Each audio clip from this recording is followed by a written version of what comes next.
विधान चल रहा है और कार्यक्रम तय नहीं था यहाँ पे मेरा,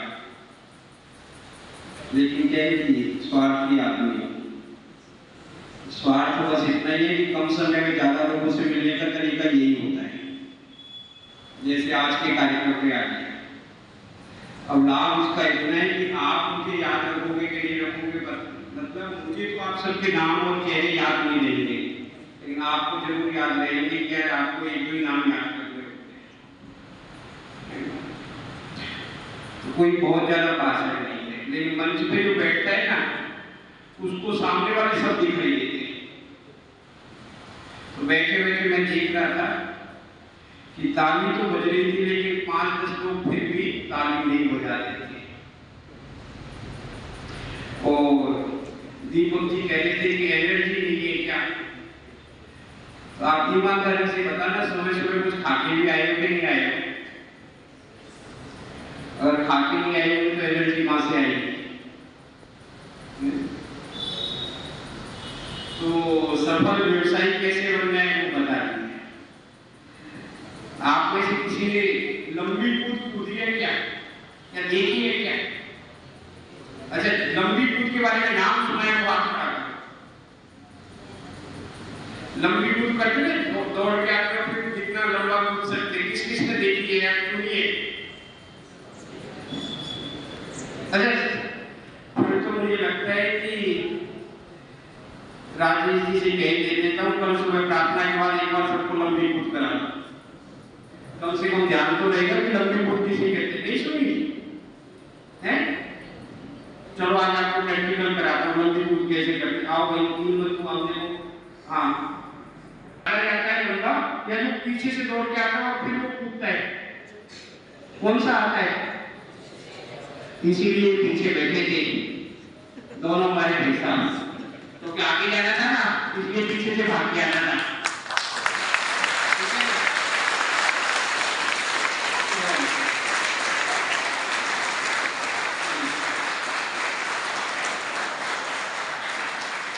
तो आप सब ये बस समझना कि पीछे का मतलब ये होता है जो पीछे होता है वो पीछे रहता है। 2-3 बातें छोटी छोटी स्मरण करा। व्यवसाय कैसे होते सफल वो होते हैं, लेकिन सबसे प्राथमिक बात है अभी हम डॉक्टर इंजीनियर सब बन रहे हैं। अरे आप ये तो एक अच्छे सरकारी डॉक्टर को तनख्वाह कौन देता है? थोड़ा बोलिए मुझे, थोड़ा सा मुझे चिंता लग रही है। हमारे योगदाता संकोच मैं अभी वृक्षारोपण के कार्यक्रम चल रहे हैं, तो संघ का प्रचार संघ का अभियान है, तो संघ के कार्यकर्ताओं का समाज प्रबोधन का एक काम भी रहता है। तो मैं एक निजी शिक्षण संस्थान के विद्यालय में गया और वहाँ पे लगभग कोई 1000-1200 के लगभग भैया बहन बैठे थे, बड़ी कक्षाओं के भी थे, छठी और उससे ऊपर के। मैंने उनसे एक बात पूछी कि आप बताओ प्रकृति से हमको क्या मिलता है? किसी का भी उत्तर नहीं आया। मुझे लगा यार इतना बढ़िया स्कूल है, इतनी स्ट्रेंथ है, साइंस में कॉमर्स में सब में विद्यार्थी है, इन बच्चों को इतनी भी सामान्य जानकारी नहीं है कि प्रकृति से हमें क्या मिलता है। मैं कि ऐसा तो नहीं हो सकता। मैंने पूछ लिया फिर, क्योंकि आज तो राजेश जी यहाँ बैठे, लेकिन उसके जो राजेश बैठे वो एक बगल में बैठे थे, जैसे आज राम गोपाल जी सब बैठे। मैंने उनसे पूछ लिया कि साहब आपने इनको ऐसा तो नहीं कहा है कि सुनना ही बोलना तो नहीं है ना, कि अच्छे बालक वही होते जो केवल सुनते बोलते नहीं है। ऐसे आपको तो कहते नहीं बिठा रखा? अच्छा, ऐसे कहते बिठा रखा है क्या? तो आप बताओ कि किसी भी सरकारी डॉक्टर इंजीनियर इसको तनख्वाह कौन देता है? ये सरकार के पास कहां से आता है? चलो एक जन कोई भी खड़े होकर बता दो, कोई गलत होगा या सही होगा, कोई भी खड़े होकर बताओ सरकार के पास कहां से आता है पैसा? कहां से आता है? जनता से।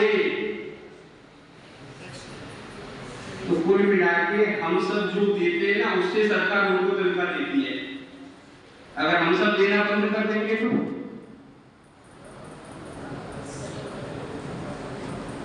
एक बात तो है ना, ये सरकारी नौकरियां भी जब तक ही चल रही, जब तक ये हमारे व्यवसाय और ये सब चल रहे हैं, तनख्वाह देनी पड़ेगी ना, ये नहीं देनी पड़ेगी।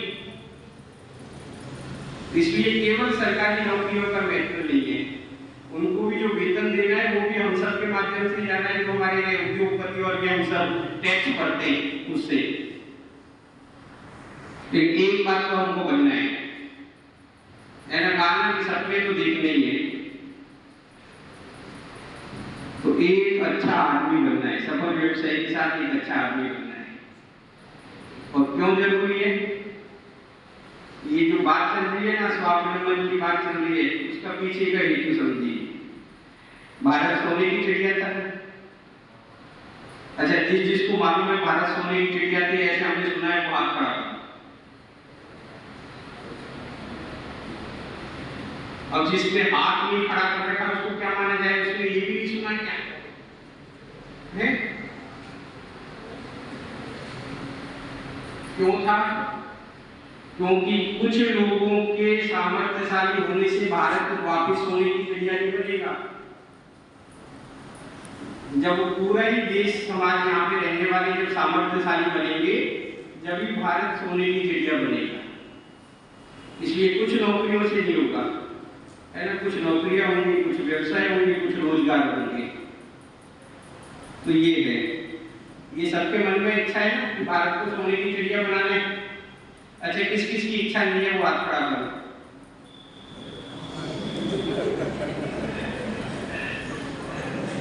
हंसते रहना भी चाहिए, इसीलिए मैंने कहा। अच्छा, जिसकी इच्छा है कि भारत सोने की चिड़िया बनना चाहिए वो हाथ खड़ा करो। अब ये अच्छा ठीक है, सबकी इच्छाएं सबको अच्छा बनना है। तो एक बात तो ये चीज है कि हम सब भारत को सोने की चिड़िया बनाना चाहते हैं, लेकिन बनाने के लिए केवल अच्छे व्यवसायी के साथ में अच्छा व्यक्ति होना भी है। अब ये इतनी सारी बातें बताती है, मैं एक छोटी कहानी सुना के आपको बात पूरी करूंगा। आप सब बहुत ध्यान से सुनिए, अच्छे भैया बहनों की तरह सुनिए, और रोज कोई ना कोई हमको एक ना एक प्रेरक प्रसंग ऐसे प्रार्थना सभा में बताते होंगे। आप नहीं समझ सकते, शायद आपको ज्यादा सुनाई जा रही है, नहीं तो ऐसे भाषण देने के लिए ना हमको भी मिलता है। एक बार हम कॉलेज में हमको बुलाया, गवर्नमेंट कॉलेज में, तो हमने कोई ऐसे 15-20 मिनट की स्पीच दी। बाद में उनके प्रिंसिपल साहब ने हमको ये बातें 8-9 साल पहले की, तो अलवर में था, 1000 रुपये दिए। मैंने कहा ये किस बात पे काम करेंगे, तो हमारा काम है। तो उन्होंने के पैसा में हम जब बाहर से कोई ऐसे जो ऐसे मोटिवेशनल स्पीच वो बुलाते हैं स्पीच देने के लिए, तो हमारे पास एक कोर्स होता है, उनको उसमें से हम देते हैं, ये सरकारी फंड में होता है। तो मैं फिर मेरे साथ में क्या रख लो यहीं पे, है ना, उस अच्छे काम में ले लेना। मैं तो प्रचारक हूँ, मुझे तो संग देता है, मेरा खर्चा मैं क्या करूँगा उसका। बोले वैसे कोई अच्छे काम में लगा देना, पता नहीं है, क्योंकि अगर यहाँ से निकल गए ना, हो सकता है बाद में इसका जलपानी करने सारे स्टाफ के लोग। आप अभी कोई अच्छे काम में लगा देना, आपको ले जाओ यहाँ से। अब ये सब बातें क्या है, हमको अच्छा बनना क्या है। अब आपने सारी बातें सुनी, तो मैं एक कहानी सुनाता हूँ। आपने बहुत पूर्वजों से सुनी होगी। एक पेड़ था, बड़ा घना पेड़ था,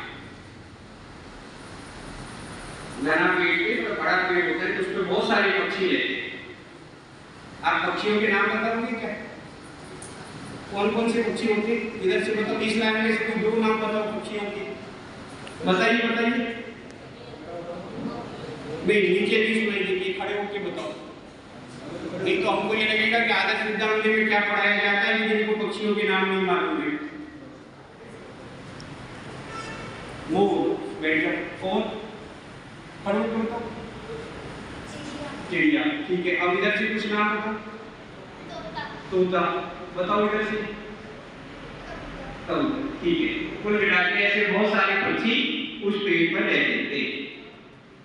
अब कुछ उसमें बड़े पक्षी थे, बड़ी आयु के। एक दिन एक बड़ी आयु के पक्षी ने क्या देखा कि एक व्यक्ति हमारे आसपास इस पेड़ के आसपास में बहुत भटक रहा है। तो उसको लगा कि ये जो व्यक्ति है ये शिकारी है, ये निश्चित है इसकी दृष्टि हमारे पेड़ के ऊपर है, ये अपने सब परिवार के लोगों को यहाँ से पकड़ के लेके जाएगा। तो उसने अपने पक्षियों को सबको बुलाया और बुलाने के बाद में उन्होंने सबको बुलाने का कि देखो आजकल एक शिकारी हमारे यहाँ पेड़ के आसपास आता है और वो निश्चित है कि हमको यहाँ से पकड़ के लेके जाएगा, इसीलिए आ रहा है, तो हमको ध्यान रखना है। उसने कि मैं आपको एक पाठ याद कराता हूँ, उस पाठ को कंठस्थ याद कर लेंगे तो वो हमको पकड़ के नहीं ले जा सकता। उसने पाठ क्या याद कराया? उसने कहा कि देखो शिकारी आएगा, जाल बिछाएगा, दाना डालेगा, हमको दाना क्या पाठ पढ़ा है? शिकारी, सब बोलो शिकारी आएगा, जाल दाना हमको दाना, सब ऐसे चार, जैसे मैंने आपसे दौरान करवाया ना पाठ जिससे आपको कंठस्थ याद हो जाए, ऐसे उस बुजुर्ग पक्षी ने सबको याद कराया, सबको कंठस्थ हो गया। तो उस बुजुर्ग व्यक्ति को लगा अब कोई चिंता की बात नहीं है। शिकारी आया, उसने कोई जाल बिछाया और जिस पक्षी को जो दाना पसंद था उनके पसंदीदे दाने डाले और पेड़ के पीछे छुप गए। अब सबने देखा कि अब तो यहाँ पे केवल अच्छे अच्छे दाने पड़े, तो वो जाके शिकारी पीछे छुप गया। तो शिकारी देखा नहीं, सबके मन में क्या आ गया? अच्छी अच्छी खाने की चीजें होती है तो उनमें क्या आता है? इच्छा हो जाती है, पक्षियों के लिए होगी। तो वो सब उड़ के कहाँ चलेंगे? दाना चुनने के लिए। सबने दाना चुन लिया और जाल में फंसे फंसे वो क्या कह रहे थे? शिकारी जाल दाना हमको दाना, ये कौन बोल रहे थे? उस जाल में फंसे हुए सारे पक्षी फंसने के बाद भी यही बोल रहे थे क्या? कि शिकारी आएगा, जाल बिछाएगा, दाना डालेगा, हमको दाना नहीं चुनना है। मतलब पाठ याद करने के बाद भी, फंसने के बाद भी यही बात बोल रहे थे।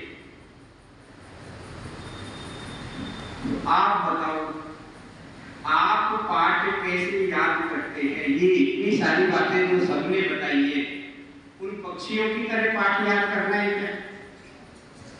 ये जो जाल में फंस भी गए और फिर भी ये कह रहे उस पाठ को कंठस्थ हो गया, ग्रंथ विद्या एकदम याद हो गई, है ना? हमको इतनी सारी बातें यहाँ पे भी बताई गई, यहाँ गुरुजियों के माध्यम से भी बताई जाती है।